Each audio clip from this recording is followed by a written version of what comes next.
आखिर क्या होता है ड्रैगन फ्रूट जिसके पीछे सरकार पड़ी हुई है? जानेंगे इस फ्रूट के बारे में वीडियो में। एक ऐसी अजीबोगरीब कार जो जमीन के साथ साथ हवा में भी उड़ती है, देखकर आप चकित रह जाएंगे। और रेगिस्तान में सोलर पैनल्स को लगाकर पूरी दुनिया को बिजली दी जा सकती है, पर फिर भी ऐसा क्यों नहीं किया जाता? और पहले के मुकाबले आज की बाइक्स का एवरेज बहुत ज्यादा कम क्यों हो गया है? जानने के लिए बने रहिए वीडियो के एंड तक। नंबर 1, ड्रैगन फ्रूट एक ऐसा फ्रूट है जिसकी खेती करने के लिए खुद गवर्नमेंट लोगों को प्रोत्साहित कर रही है। गवर्नमेंट लोगों को प्रोत्साहन के तौर पर पैसे भी दे रही है ताकि वो इस फ्रूट की खेती कर सके। लेकिन ऐसा क्या खास है इस फ्रूट में जिसकी वजह से सरकार इसके पीछे पड़ी हुई है? दरअसल ड्रैगन फ्रूट एक विदेशी फ्रूट है जो बहुत ही ज्यादा फायदेमंद होता है। इससे तरह तरह की बीमारियों और शरीर में तरह तरह के फायदे होते हैं। भारत में बहुत ही कम लोग इस फ्रूट के बारे में जानते हैं, लेकिन हम आपको बता दें कि ये फ्रूट वाकई में बहुत ही ज्यादा फायदेमंद होता है, जिसका इस्तेमाल अलग अलग बीमारियों को ठीक करने में भी किया जाता है। इस फ्रूट की मांग विदेशों में बहुत ज्यादा है। वियतनाम ने तो इस फ्रूट के दम पर अपनी जीडीपी को बहुत आगे कर लिया, जिसे देखकर भारतीय सरकार ने भी अब ये मूव किया है। भारतीय सरकार भी भारत में ड्रैगन फ्रूट की खेती को बढ़ाना चाहती है, इसीलिए भारत में ड्रैगन फ्रूट की खेती करने के लिए किसानों को प्रोत्साहित किया जा रहा है। नंबर 2, सहारा रेगिस्तान में हर तरफ रेत ही रेत है और सूर्य की रोशनी यहाँ पर डायरेक्ट पड़ती है। इसी कारण यहाँ पर बहुत ही ज्यादा गर्मी होती है। लेकिन क्या होगा अगर सहारा रेगिस्तान के केवल 1.2% की एरिया सोलर पैनल से ढक दे? अगर ऐसा किया गया तो केवल इतने एरिया से ही पूरी दुनिया में इलेक्ट्रिसिटी आसानी से पहुंच जाएगी और इससे कोई पोल्यूशन भी नहीं होगा। पूरी दुनिया को आसानी से इलेक्ट्रिसिटी मिल जाएगी और सबसे बड़ा फायदा, पूरा सहारा डेजर्ट हरा भरा हो जाएगा। लेकिन फिर भी कोई देश ऐसा करना क्यों नहीं चाहता? वो इसलिए क्योंकि ऐसा करने से फायदे के साथ एक बहुत बड़ा नुकसान भी होगा। सोलर पैनल केवल 15% सूर्य की रोशनी को ही एब्जॉर्ब करते हैं, बाकी उसी स्थान पर छोड़ देते हैं, जिसके कारण सहारा डेजर्ट पहले से कई गुना ज्यादा गर्म हो जाएगा और वायुमंडलीय दबाव के कारण अमेज़न जंगल में होने वाली सारी वर्षा सहारा डेजर्ट में होने लगेगी, जिससे सहारा डेजर्ट तो हरा भरा हो जाएगा, लेकिन अमेज़न जंगल पूरा बर्बाद हो जाएगा। अमेज़न जंगल से ही दुनिया को बहुत ही ज्यादा मात्रा में ऑक्सीजन मिलती है और ये ऑक्सीजन ना मिलने के कारण पूरी दुनिया में तबाही आ जाएगी। नंबर 3, आखिर क्यों आज के समय में मोटरसाइकिल और स्कूटी का एवरेज पहले के मुकाबले कम हो गया है? कुछ साल पहले मोटरसाइकिल और स्कूटी जैसे व्हीकल्स का एवरेज 50 किलोमीटर पर लीटर था, लेकिन आज के समय मोटरसाइकिल और स्कूटी केवल 40 से 50 किलोमीटर पर लीटर का ही एवरेज देती है। पर आखिर इतनी जल्दी एवरेज में ऐसा फर्क आया कैसे? क्या कंपनी वालों ने इन व्हीकल्स में कुछ कमी कर दी या फिर आपके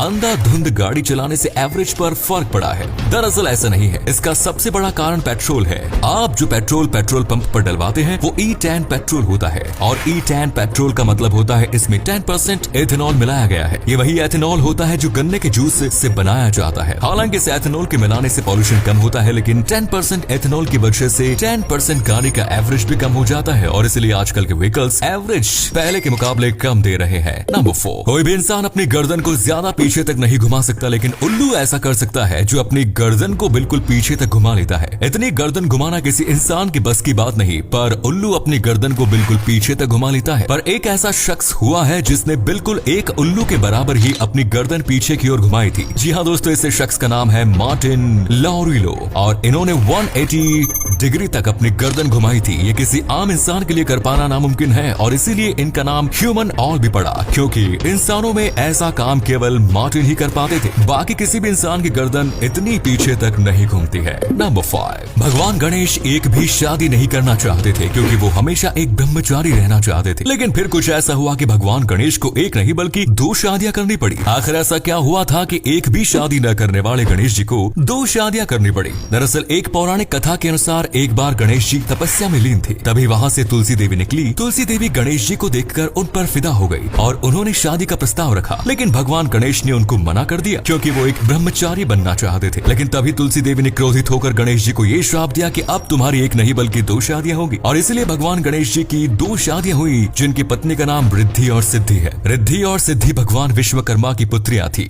नंबर 6, भारत के लगभग हर घर में रोटी बनाई जाती है और जब रोटी ज्यादा बनती है तो रोटी बनाने में टाइम भी लग जाता है। लेकिन रोटी बनाने वाली मशीन से रोटी चुटकियों में बन जाती है, लेकिन फिर भी भारत के ज्यादातर घरों में इतनी सुविधाजनक मशीन नहीं है। आखिर ऐसा क्यों है? जबकि रोटी बनाने वाली मशीन से ज्यादा रोटी बड़ी आसानी से और कुछ ही समय में बन जाती है, फिर भी भारत के लोग इसे खरीदना क्यों नहीं चाहते और इन्हें यूज कौन करता है? दरअसल भारत के हर इलाके में अलग अलग तरह के लोग रहते हैं जिनके घर की रोटी माँ पकाती है और माँ के हाथ की रोटी बहुत ही ज्यादा स्वादिष्ट होती है। वहीं मशीन से बनी रोटी ठीक से बन भी नहीं पाती, उसमें कोई स्वाद भी नहीं होता। और आजकल भारत में बहुत बड़ी कंपनियां खुल रही है जहाँ पर भारी मात्रा में मजदूर काम करते हैं। इन्हीं मजदूरों के लिए रोटी बनाने वाली मशीन उपयोग किया जाता है। नंबर 7, हाल ही में एक ऐसी कार लॉन्च हुई जो जमीन के साथ साथ हवा में भी उड़ती है। जी हाँ दोस्तों, ये कार खास करके हवा में उड़ने के लिए ही बनाई गई है। ये कार हाल ही में स्लोवाकिया देश में लॉन्च हुई और इससे फ्लाइंग कार का सफल परीक्षण किया गया है। इस कार की सबसे हैरान कर देने वाली बात यह है कि रोड पर चलते चलते एक बटन दबाने से 3 मिनट के अंदर ही एक फ्लाइंग कार में बदल जाती है और 8000 फीट की ऊंचाई पर आसानी से उड़ेगी। जैसे ये कार रनवे पर लैंड होगी तो एक बटन दबाने से ये फिर से कार बन जाएगी और रोड पर भी आसानी से चलेगी। ये कार 160 किलोमीटर पर आवर की स्पीड से चलती है और इस कार में एक BMW का इंजन लगाया गया है। इसमें वही तेल पड़ेगा जो आमतौर पर सभी गाड़ियों में पड़ता है और ये दुनिया की सबसे पहली